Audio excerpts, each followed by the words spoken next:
नमस्कार, आप देख रहे हैं पुलिस महानगर। तो आइए शुरुआत करते हैं आज की कुछ खास खबरों से। मालवण में बीजेपी कार्यकर्ता के घर से 25 लाख रुपए मिलने के बाद पूरे राजनीतिक गलियारों में हलचल मच गई है। मामला सामने आते ही शिवसेना के विधायक नीलेश राणे ने बीजेपी प्रदेश अध्यक्ष रविंद्र चव्हाण पर सीधे निशाना साधा। इसके बाद राष्ट्रवादी कांग्रेस के नेता रोहित पवार भी मैदान में उतर आए और बीजेपी पर तीखा हमला किया। वहीं बीजेपी की ओर से चंद्रशेखर बावन कुट्टे ने बयान देते हुए कहा कि पैसे मिलने की जाँच होना जरूरी है, लेकिन किसी के बेडरूम में जाकर ऐसे शूट करना बिल्कुल गलत है। चंद्रशेखर बावन कुले ने कहा कि चुनाव के दौरान कहीं भी पैसे मिलते हैं तो चुनाव आयोग कार्रवाई करता है, पुलिस को भी जरूरी हस्तक्षेप कर कार्रवाई करनी पड़ती है। इस घटना में घर से पैसे मिले हैं, बेडरूम में पैसे रखे हुए दिखाई दे रहे हैं। ये पैसे उनकी जमीन के किसी सौदे से आए हैं या किसी अन्य लेन देन से। किस कारण के लिए ये रकम रखी गई थी, इसकी जांच जरूरी है।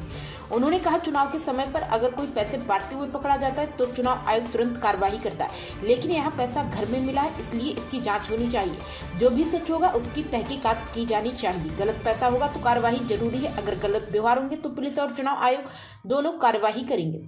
मामले पर प्रतिक्रिया देते हुए राष्ट्रवादी कांग्रेस के नेता रोहित पवार ने नीलेश राणे की तारीफ करते हुए बीजेपी पर निशाना साधा। उन्होंने कहा चुनाव जीतने के लिए बेहिसाब पैसे खर्च करने वाली बीजेपी का असली चेहरा सबूतों के साथ उजागर करने के लिए शिवसेना विधायक नीलेश राणे जी का दिल से आभार। सत्ता में रहते हुए मलाई खाना और फिर उसी का उपयोग कर चुनाव जीतना, यही बीजेपी के जीत का फार्मूला है।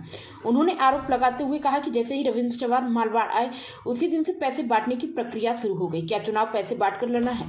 मैदान में आकर मुकाबला कीजिए। उस घर में अभी भी पैसों से भरी और बैगें हैं, उन्हें भी बरामद कर उचित कार्यवाही की जा रही है। राणे ने यह भी कहा कि मालवाड़ से 8 से 10 घर ऐसे हैं जिनमें 25 से 50 लाख रुपए भरकर रखे गए हैं।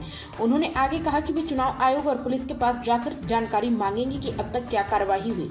उन्होंने कहा बीजेपी के कौन कौन कार्यकर्ता पैसे बांट रहे हैं इसकी सूची मैं दूंगा। पप्पा त्रुट्टे, रूपेश कांडे, रंजीत देसाई, मोहन सावंत, ये लोग पैसों से भरी बोरियां लेकर घूम रहे हैं। रोज इनके पास बैग पहुंचाने की व्यवस्था तैयार की गई है। यदि बीजेपी जीत गई तो ये लोग नगर परिषद में जनता की सेवा करने नहीं बल्कि लूट करने जाएंगे। अब तक की खबरों में बस इतना ही। ऐसे ही खबरों के लिए बने रहें हमारे साथ। तब तक के लिए नमस्कार।